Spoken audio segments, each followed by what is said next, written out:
Welcome back. I am a medical doctor taking care of critically ill patients with COVID-19 in the intensive care unit. This is the third video out of 10 of COVID-19 series. Welcome to the Medicine Essentials. The pathogenesis of any disease is the most important knowledge you must have. This explained to us the clinical features, let us create diagnostic testing, and it can lead you to a successful treatment.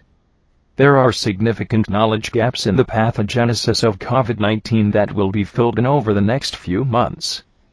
We await detailed studies.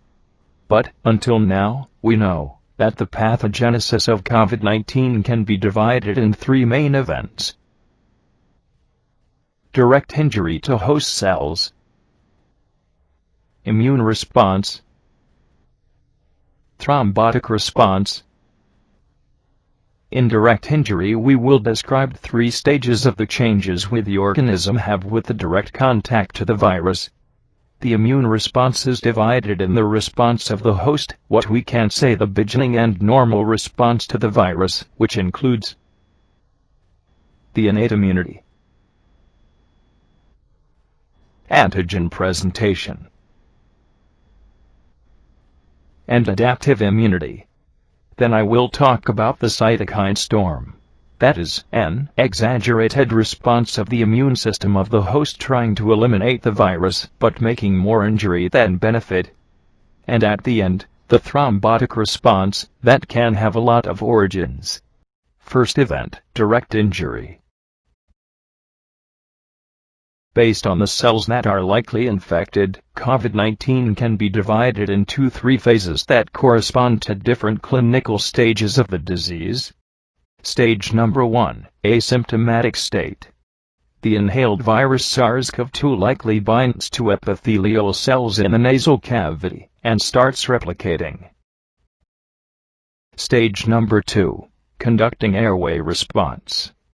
The virus propagates and migrates down the respiratory tract along the conducting airways, and a more robust innate immune response is triggered.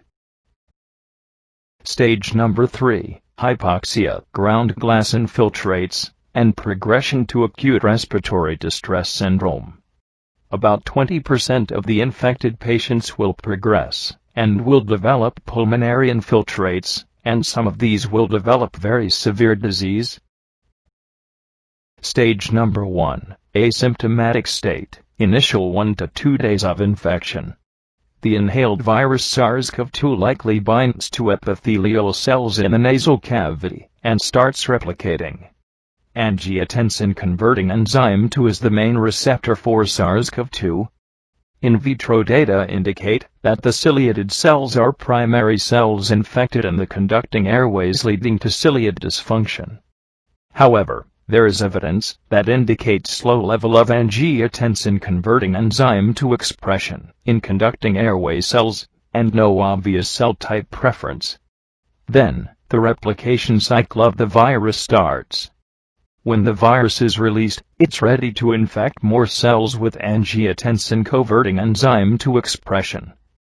We can have this molecule with high expression in the lung, heart, ileum, kidney, and bladder. In lung, it is highly expressed on epithelial cells. Whether or not SARS-CoV-2 binds to an additional target needs further investigation. Following the binding of SARS-CoV-2 to the host protein, the replication cycle starts again. After new viruses are released, there is local propagation of the virus, but limited, innate, immune response. At this stage, the virus can be detected by nasal swabs. Although the viral burden may be low, these individuals are infectious. Nasal swabs might be more sensitive than throat swabs. Stage number 2, conducting airway response, next few days. The virus propagates and migrates down the respiratory tract along the conducting airways, and a more robust innate immune response is triggered. Nasal swabs or sputum should yield the virus, as well as early markers of the innate immune response. At this time, the disease is clinically manifest. Viral infected epithelial cells are a major source of beta and lambda interferons. For about 80% of the infected patients, the disease will be mild, and mostly restricted to the upper and conducting airways. Stage number 3, hypoxia, ground glass infiltrates, and progression to acute respiratory distress syndrome. The virus now reaches the gas exchange units of the lung, and infects alveolar type 2 cells. The infected alveolar units tend to be peripheral and subpleural. SARS-CoV propagates within type 2 cells, large number of viral particles are released, and the cells undergo apoptosis and die. The end result is likely a self-replicating pulmonary toxin, as the released viral particles infect cells in adjacent units. Areas of the lung will likely lose most of their type 2 cells, and secondary pathways for epithelial regeneration will be triggered. The pathologic result is diffuse alveolar damage with fibrin-rich hyaline membranes, and a few multinucleated giant cells. The aberrant wound healing may lead to more severe fibrosis. Recovery will require a vigorous innate and acquired immune response, and epithelial regeneration. The elderly individuals are particularly at risk, because of their diminished immune response, and reduced ability to repair the damaged epithelium. The elderly also have reduced mucociliary clearance, and this may allow the virus to spread to the gas exchange units of the lung more readily. Second event, immune system response.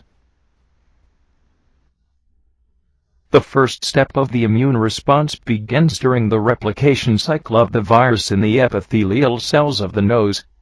Just to remember, the replication cycle starts when the spike protein of the virion binds to ACE2, a cell surface protein.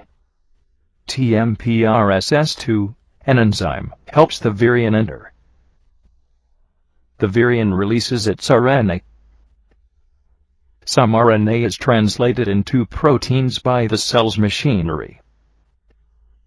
Some of these proteins form a replication complex to make more RNA. Proteins and RNA are assembled into a new virion in the Golgi, and then they are released. When the replication cycle is happening, the innate immune response activates. The ciliated epithelial cells, macrophages, dendritic cells, the natural killer cells and interferons are the main components for innate immune response in the airway.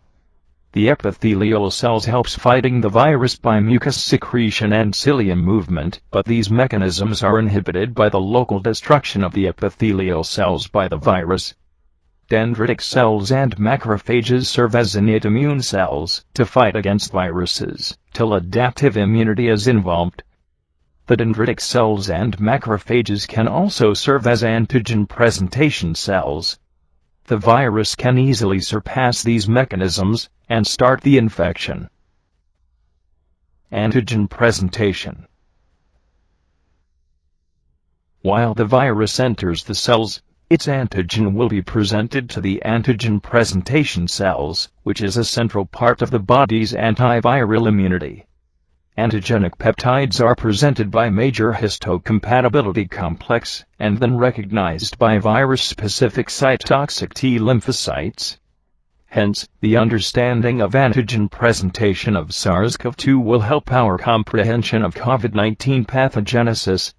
Unfortunately, there is still lack of any report about it, and we can only get some information from previous researches on SARS-CoV. After the antigen presentation, the humoral and cellular immunity are activated. The humoral immunity activates when the B-cell receptor recognizes the antigen, structural proteins of SARS-CoV-2. After that, memory B cells and plasma cells are generated. Plasma cells produce antibodies. Similar to common acute viral infections, the antibody profile against SARS-CoV virus has a typical pattern of immunoglobulin M and G production. The SARS-CoV-2 specific immunoglobulin, antibodies disappear at the end of week 12, while the immunoglobulin G antibody can last for a long time, which indicates IgG antibody may mainly play a protective role, and the SARS-CoV-specific antibodies primarily are S-specific and N-specific antibodies. Comparing to humoral responses, there are more researches on the cellular immunity of coronavirus. The T-cell receptor recognizes the antigen presented by HMC1, generating CD4 and CD8 T cells. The number of CD4 and CD8 T cells in the peripheral blood of SARS-CoV-2 infected patients significantly is reduced, whereas its status is excessive activation. Further research must be done. Cytokine storm. For a better understanding of cytokine storm, we will make a comparison of what occurs in moderate SARS-CoV-2 infection to a severe infection. In moderate infection, when the virus enters the airway, it infects ciliated epithelial cells. The macrophages recognize the virus, and then they are activated, producing tumor necrosis factor alpha, interleukin-6, and interleukin-10. In severe infection, similar to moderate, when the virus enters the airway, it infects ciliated epithelial cells. The macrophages recognize the virus, and then they are activated, producing tumor necrosis factor alpha, interleukin-6, and interleukin-10, with the difference that a larger amount of cytokines are produced.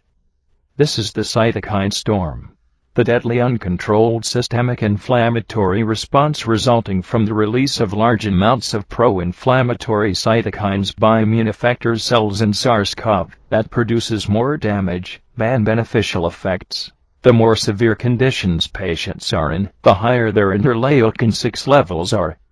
The cytokine storm will trigger a violent attack by the immune system to the body, cause acute respiratory distress syndrome, and multiple organ failure, and finally lead to death. Another main event in the pathogenesis of COVID-19 is the thrombotic response. In addition to respiratory symptoms, thrombosis and pulmonary embolism have been observed in severe diseases. This is in line with the finding that elevated D-dimer and fibrinogen levels were observed in severe diseases. The function of the endothelium includes promotion of vasodilation, fibrinolysis, and anti-aggregation. Because endothelium plays a significant role in thrombotic regulation, hypercoagulable profiles seen in severe diseases likely indicate significant endothelial injury. Endothelial cells also express ACE2. Of note, the endothelial cells represent the 1/3 of lung cells. Microvascular permeability, as a result of the endothelial injury, can facilitate viral invasion.